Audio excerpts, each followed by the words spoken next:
Okay, so we're going to get started today. As normal, I'm going to begin with a couple announcements. I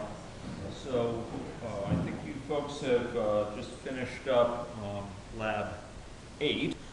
I've just further distributed Lab 9, and that will start today. It will be due on Saturday. I'll give you a little bit more time because I recognize that you folks are simultaneously working on assignment 2. Finish that. I did give an extension to assignment 2, and that's in reflection to the fact that we're going to be covering some material today that will be of relevance to that. And so I wanted to make sure that you folks had recourse to that material when completing the assignment.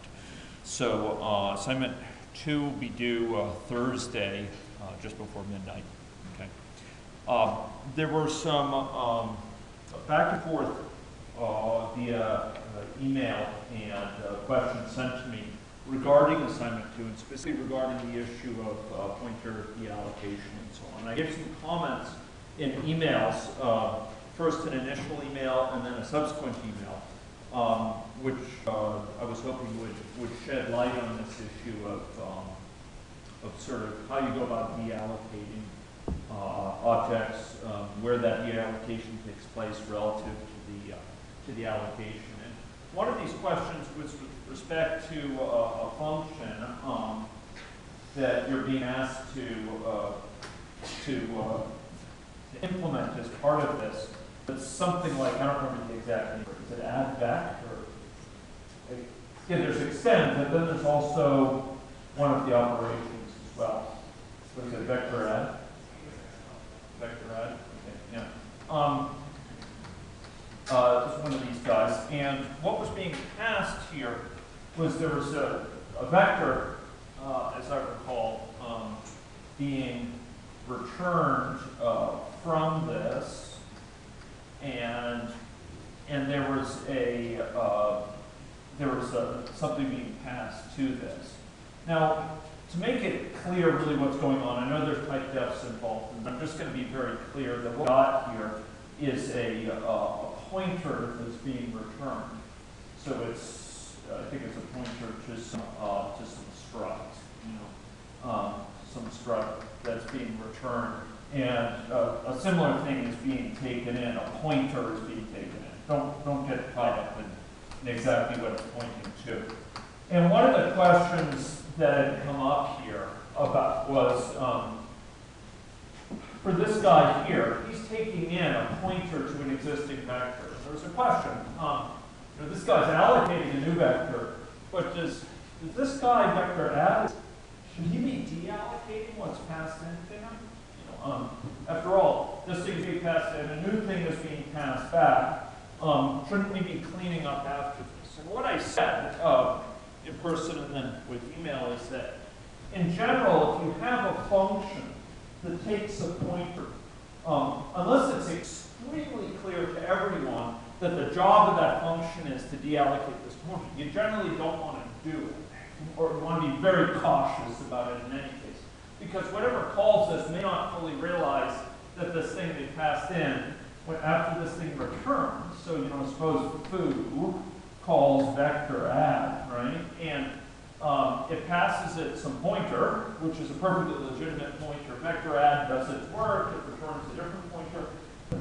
This pointer that was passed to this guy is no longer valid. It's no longer pointing to a valid thing. If foo goes on and uses it, it might be rudely surprised. It might count on that pointer staying legitimate, referring to something clear. And if after vector add return doesn't know that that pointer is no longer valid, that it passed in, it may get in all sorts of trouble. I'm going to distinguish this. So in general, you want to be very careful in a method or in a function about deallocating a pointer that's passed into you. Okay? So if it's passed in as an argument. I'm going to contrast this with a situation where a method, say like extend vec, takes in something that's a reference, maybe it's itself a pointer, and this thing in internally has some sort of field, I don't remember the particular names involved, but it's some field that's allocated to this. Maybe it's alloc or something like some space allocated, or maybe it's some array within this. If extend_vec's job in life is to maintain whatever's passed into it, to do whatever's work within this pointer in order to sort of fix up the internals of it, to do the bookkeeping on it. It may deallocate what's pointed to within. So P points to some structure here, and the structure has a bunch of fields. Maybe one of them is called alloc, and that points off to something else. And extend_vec's job in life may be to deallocate this one and have it instead point to a longer thing.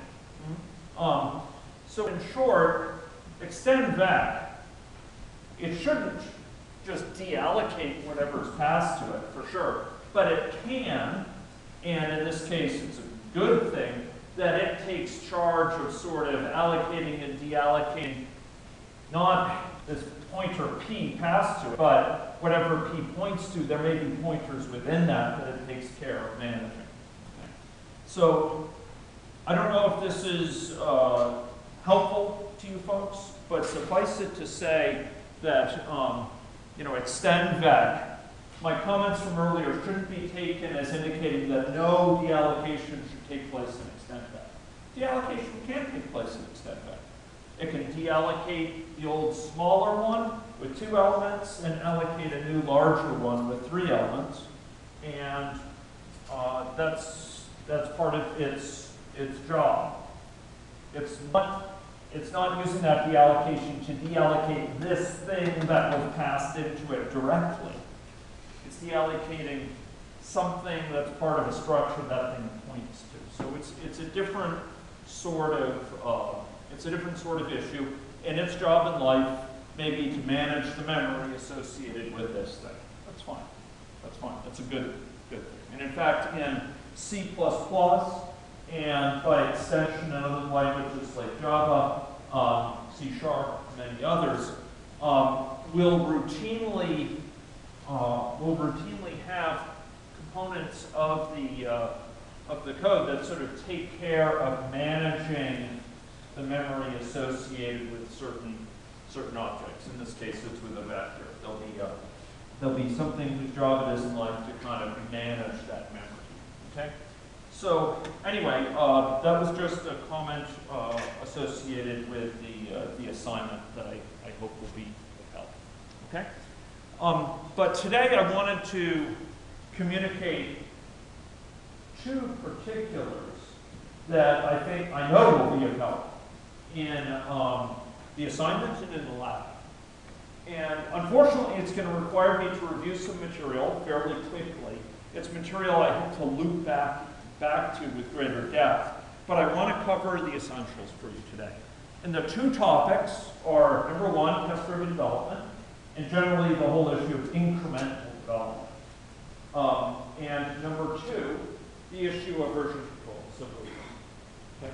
Those are going to be the 2 big topics covered today. Those topics are going to be of necessity covered in a bit less depth than I'd like to get to you the essentials. I've posted some resources already on the Moodle site that will provide you greater understanding of Subversion, for example, and give some example uses of it that you'll find of direct help in today's lab. But unfortunately, I won't be able to talk about some of the nuances of the commands associated with Subversion. I may expand on this further on Thursday, as well as some test-driven development issues. Okay, so those